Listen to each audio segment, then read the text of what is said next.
Bonjour à tous. Nous sommes parfois très durs avec les personnes qui sont tombées, qui ont péché, quel que soit le domaine. Et lorsqu'elles font partie d'un groupe, il est très facile pour nous de les exclure, comme pour dire « cette personne n'est plus digne d'être parmi nous ». Et nous oublions quelque chose d'important, c'est que ce qu'elle a fait, nous l'avons vu, et nous pouvons ainsi l'exclure, mais ce que nous faisons dans le secret de notre cœur, les fautes que nous commettons mais qui ne sont pas visibles par tout le monde, ne nous rendent pas pour autant moins pécheurs qu'elle.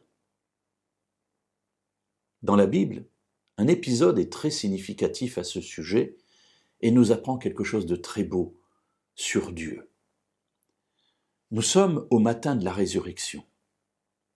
Des femmes viennent au tombeau pour embaumer le corps de Jésus. Et là, le tombeau est ouvert, elles entrent dans le tombeau et là se trouve un personnage habillé de blanc qui est assis et qui va leur parler. Mais avant cela, que s'est-il passé? Eh bien, il y a eu le repas, le dernier repas de Pâques de Jésus. Et au cours de ce repas, Jésus a annoncé qu'il allait bientôt mourir et que tous les disciples allaient s'enfuir, l'abandonner.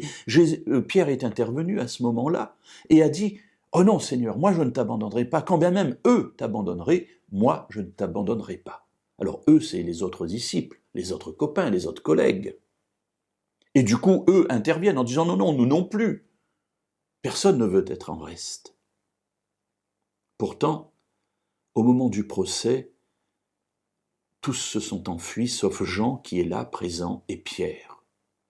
Pierre, l'un des 12, celui qui a dit quand bien même eux t'abandonneraient, moi je ne t'abandonnerai pas, Pierre renie son maître avec serment. Je ne le connais pas, je ne veux rien avoir à faire avec cet homme-là.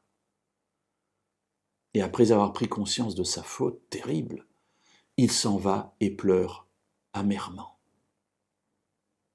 Revenons au matin de la résurrection, les femmes sont là, l'homme qui est là leur parle et leur dit quelque chose qui va nous donner un détail extrêmement important sur l'état d'esprit des disciples à ce moment-là, eux qui ne savent pas que Jésus est ressuscité.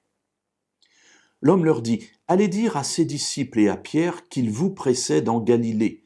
C'est là que vous le verrez comme il vous l'a dit. » Alors vous me direz, qu'est-ce qu'il y a d'important là-dedans? Tout simplement le début de cette phrase. « Allez dire à ses disciples et à Pierre. » Cela nous montre que Pierre ne fait plus partie du groupe des disciples. Les disciples lui ont donné un coup de pied en disant « Va-t'en, on n'a plus envie de te voir, toi tu as renié le maître. » Ou alors, peut-être que Pierre s'est exclu lui-même, ne voulant pas subir la vindicte de ses collègues. Il ne se sent pas digne d'être avec les autres. Peu importe la raison, toujours est-il, c'est que Pierre est à part, exclu du groupe. Et l'homme qui est là pour annoncer la résurrection de Jésus dit bien aux femmes, allez dire aux disciples, mais allez le dire aussi à Pierre, celui qui est exclu. Alors mes amis, ce passage nous montre que Dieu aime aussi les exclus. Dieu n'a pas le même jugement que nous, il connaît le cœur de Pierre, et il sait que Pierre sera un instrument extraordinaire entre ses mains pour porter la parole du salut. Oui, Dieu aime les exclus. Il les reçoit, il les accepte.